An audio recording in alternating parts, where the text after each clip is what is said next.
Mr. William Ruto is the architect of corruption, is the ultimate beneficiary of all the corrupt deals that happen in this country. The good professor did raise a very pertinent issue about the question of procurement. And you know what was happening is that there was a proposed amendment to the Procurement Act that was supposed to make sure that when bidding is being done for projects in this country, whichever project, that you bid it for it online. And that you will not be going for open tendering. It was a process that was being initiated to propagate corruption. But let me not even say that. Why is Mr. William Ruto paying so much by 10 million and he has not commented about the 44.7 billion that has been lost through the e-citizen? And remember, Mr. William Ruto is the architect of the e-citizen paying platform.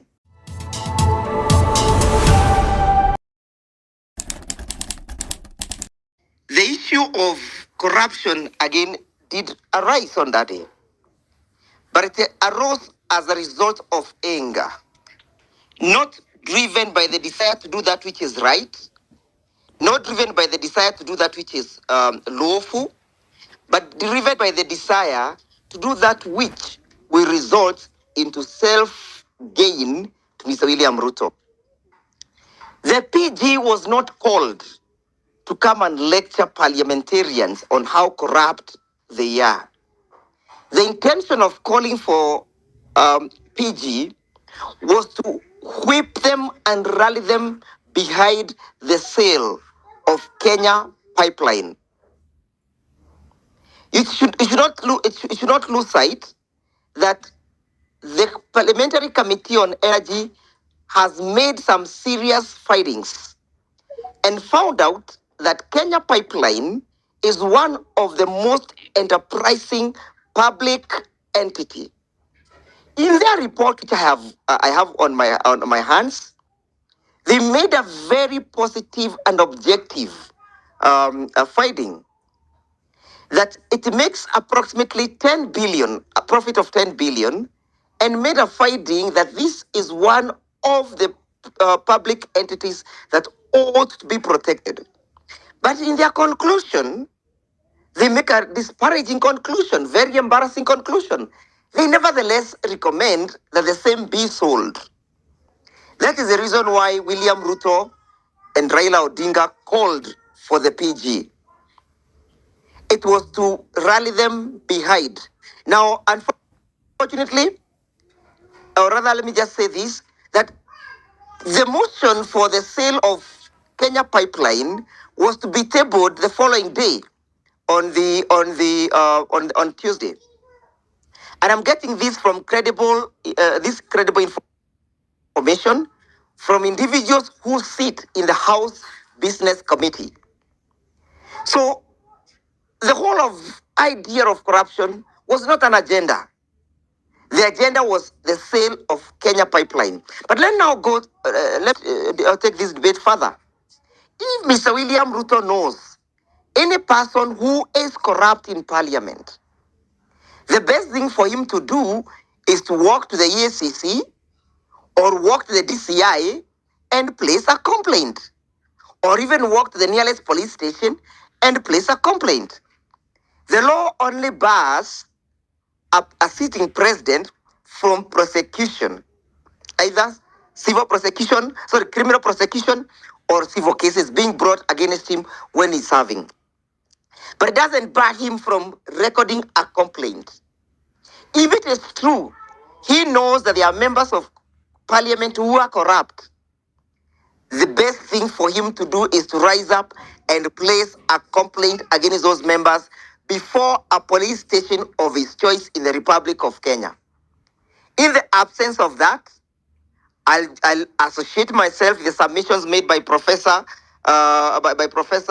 Gitile that is playing politics with this issue. And the question is, who should call the pot black? The kettle Is the kettle right when it calls the pot black, or is it pot black right when it refers to the kettle as black? Mr. William Ruto rising up to the holy towers of calling other people corrupt? Anyway, when you were serving member of parliament of, I think, Eldoret North, was he not charged for grabbing land that belonged to KPA? Even as we speak today, is he not transacting business on land that is grabbed, that belongs to Weston? I mean, Mr. William Ruto should be the last person to ever speak about corruption in this country, because he's a mother, he's an architect, he's an engineer, he's an auctioneer, and he's always the highest bidder of corruption and the highest beneficiary of corrupt deals. So he should feel a bit, he should restrain himself from castigating individuals on corruption basis. Allow me to come to the events of Thursday. But before that, allow me to say...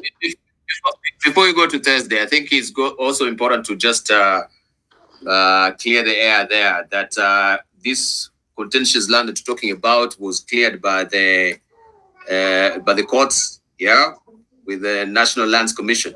So that is over and done with. No, it's not done. So, it's not done, Dibal. Dibal, it's not done, because what happened in that case, if you may allow me to just devolve into it. No, Dibal. You know, Dibal, I'm embarrassed by my land. You cannot allow Ndegwa to make unsubstantiated claims. Give me. You cannot allow him. Dibal, you must moderate the show. I agree. Moderate the show, Dibal. The issue of this corruption is on a particular tangent. This was not about William Ruto. You cannot allow about the state of corruption. And you cannot be just making wild and substantiated allegations. You see, this is not a market. Ndegwa thrives on rumor mongering, and that's what he thrives in. All these things he says are not substantiated. And he owns a rumor. Frederick, he owns a rumor mongering mill.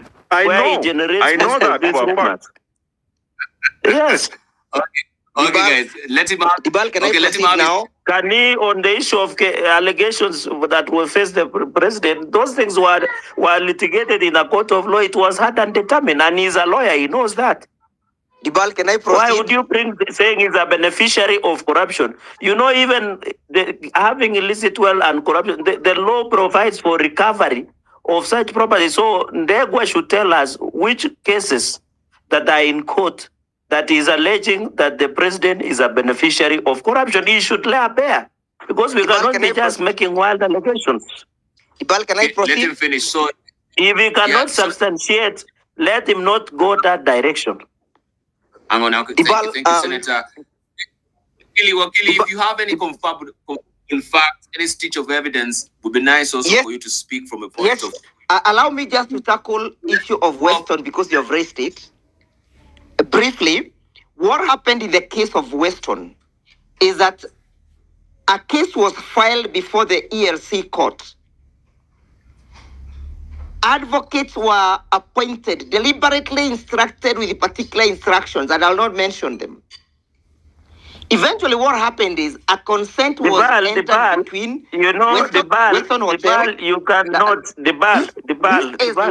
This is in record. Can you rein on the rogue speaker? Because one, the issue of what he's trying to divulge does not exist, because there is client advocate privilege. How comes he's not an advocate in that process? He was not an interested party.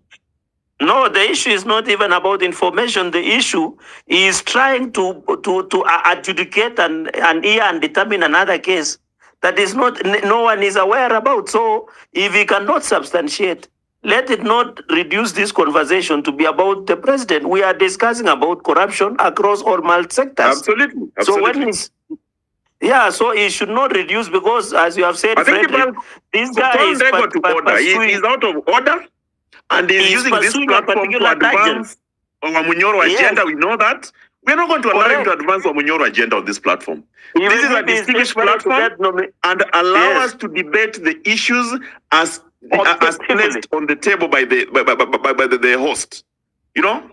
We should not allow Ndegwa to use this as a platform or an altar of selling Wamunyoro,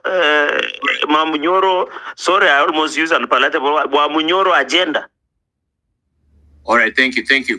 We've had you. Ndegwa, please. I think this is getting a bit murky on that, so let's not go full steam ahead in attacking any persons that we don't have any confirmable facts. I wish I had on my table. I am so careful not to do that, Dibal. And you can see I'm waiting for the charlatans to make all the noises that they wish, and then I have the ample time to respond. The use of bad-mouthing language, he should withdraw and apologize. We are not charlatans. We are leaders. We have careers and reputation. You cannot just be hanging around. If they have used insulting people in Wamunyoro, they should not bring it on this platform. He should withdraw the word charlatan. All right, Senator Cherugei, just let him have his head. And Ndegwa, he must withdraw. It is on record. He must withdraw the word charlatan. All right, Ndegwa, before he proceeds. It is a bit reductive for you also to use some of those comments on, our honorable. I withdraw and proceed. Because I want to make a point. I don't want my point to be lost in the sideshows. Dibal, I said that Mr. William Ruto is the architect of corruption, is the ultimate beneficiary of all the corrupt deals that happen in this country. The good professor did raise a very pertinent issue about the question of procurement.